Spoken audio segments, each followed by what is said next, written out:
You would have thought by now that all the flat earthers and conspiracy theorists would have got the message that all of their comments don't bother me. If you did think that, then you'd be 100% wrong, because we are back for more of the same. Welcome to another comments video.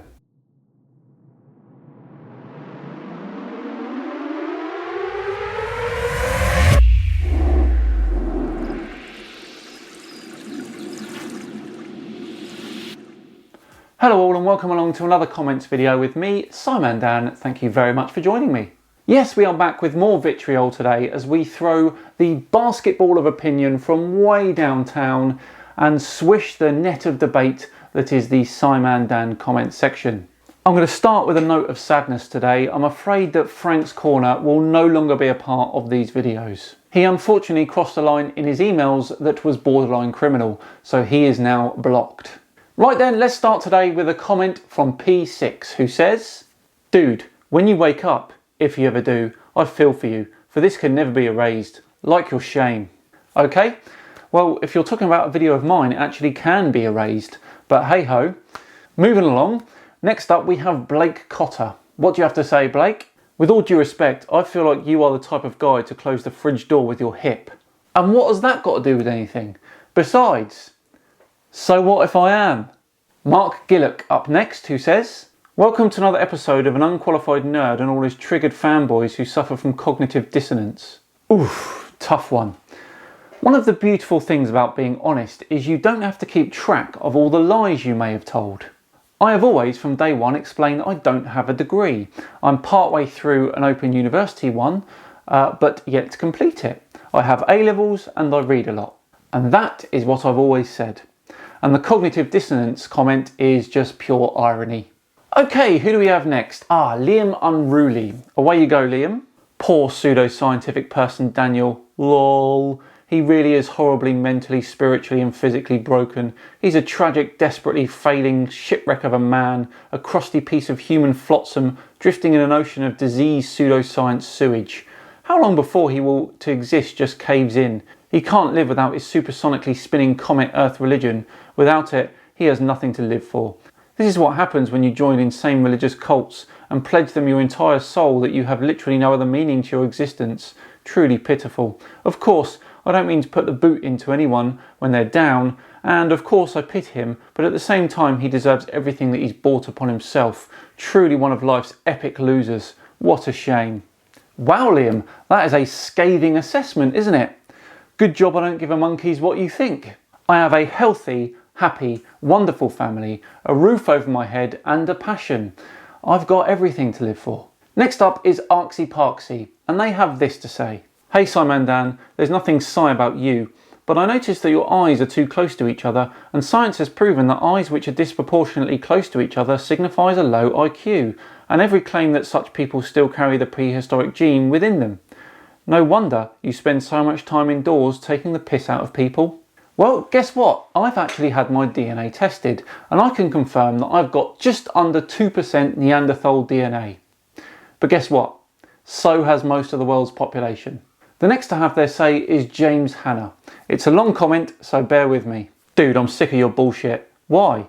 Don't you explain the government classified documents from NASA, CIA, Navy and the ARL? And if you don't know what the ARL stands for, it stands for Army Research Laboratories, as well as a couple other weapons research companies, that clearly states that Earth is a flat, non-rotating plane.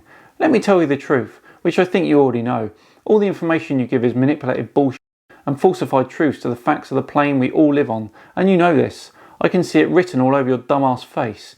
Now, let me tell you something about myself. I don't really give a shit if the Earth is flat, square, round, or if it's a f***ing triangle. I don't give a rat's f***ing arse. You see, it's people like me that expose f***nuts like you. People like me that can't be manipulated or controlled, in which is what it's really all about, control. So let's make this easy. I have no problem admitting I'm wrong if I am, and will be the first to apologise if I am. And I'll make a bet with you, and if I'm wrong, I will kiss your bare ass on TV for the whole earth to see.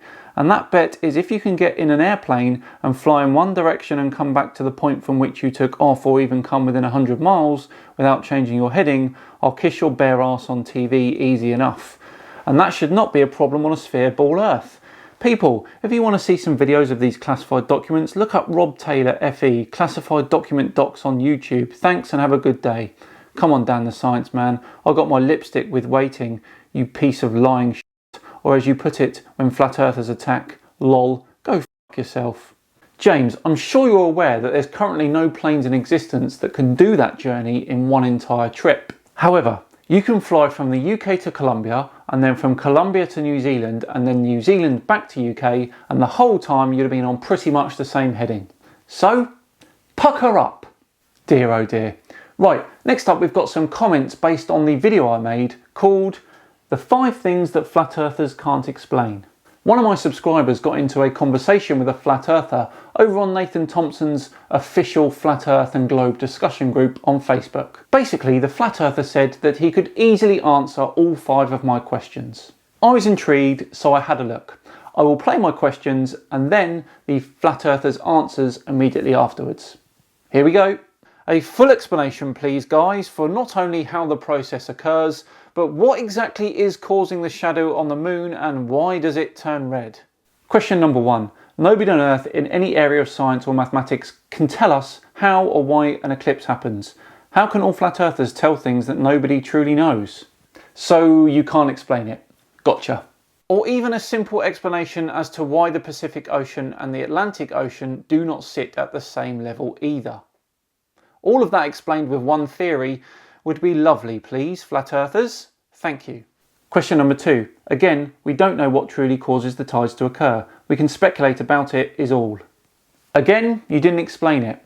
Well, I did say these were 5 things that flat earthers can't explain, so doing quite well so far. So, what even is Mars in the sky? It's quite visible at certain times when it isn't behind the sun. Why does it move in different directions compared to the backdrop of stars? And what powers it? Question number 3. This is again something we don't know.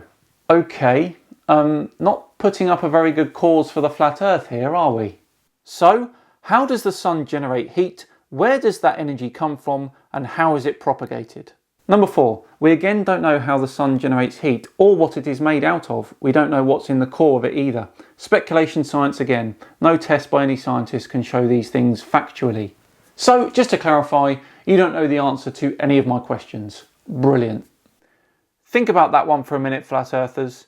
Take all the time you need and then sink to your knees as your little made-up world falls apart around your ears. There was no attempt at answering this question.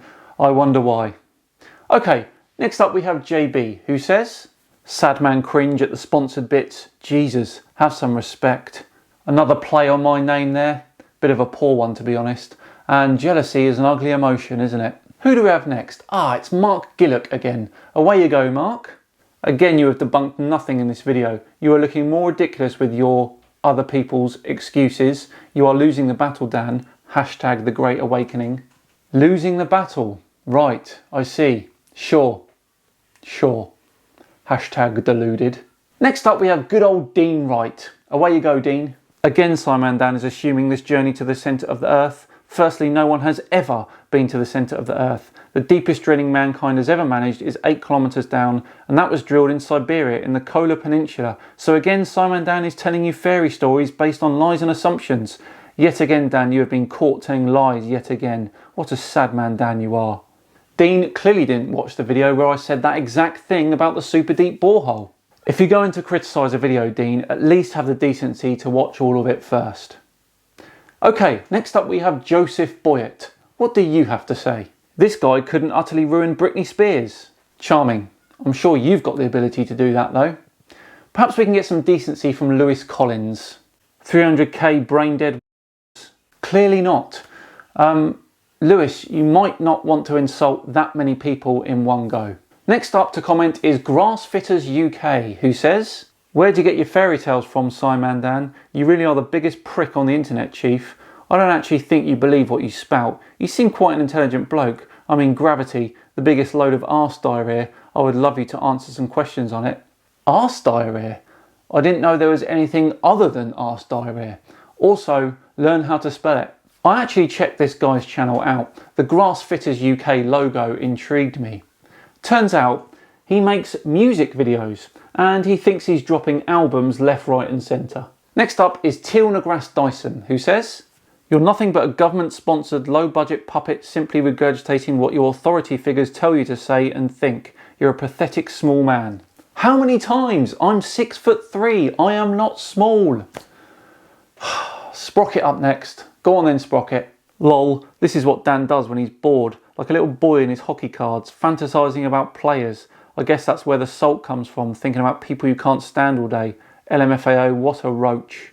Thanks, Sprocket. I can guarantee I don't think about flat earthers all day. Just some of it. Our final comment today comes from Dr. Doom. What do you have to say? Mate, you're a bigger tool than them NASA twats. Lol. Right, okay, Dr. Doom. Very constructive comment, which means nothing, of course, because I'm still right. Well, there we go. Another edition of glorious flat earth frustration for your viewing pleasure. I hope you enjoyed it. I truly did. If you did enjoy it, then please do like and subscribe. It'd be thoroughly appreciated. I've been Simon Dan. Have yourselves a great day, and I'll see you all on Friday for the Patreon voted video winner. See you all then.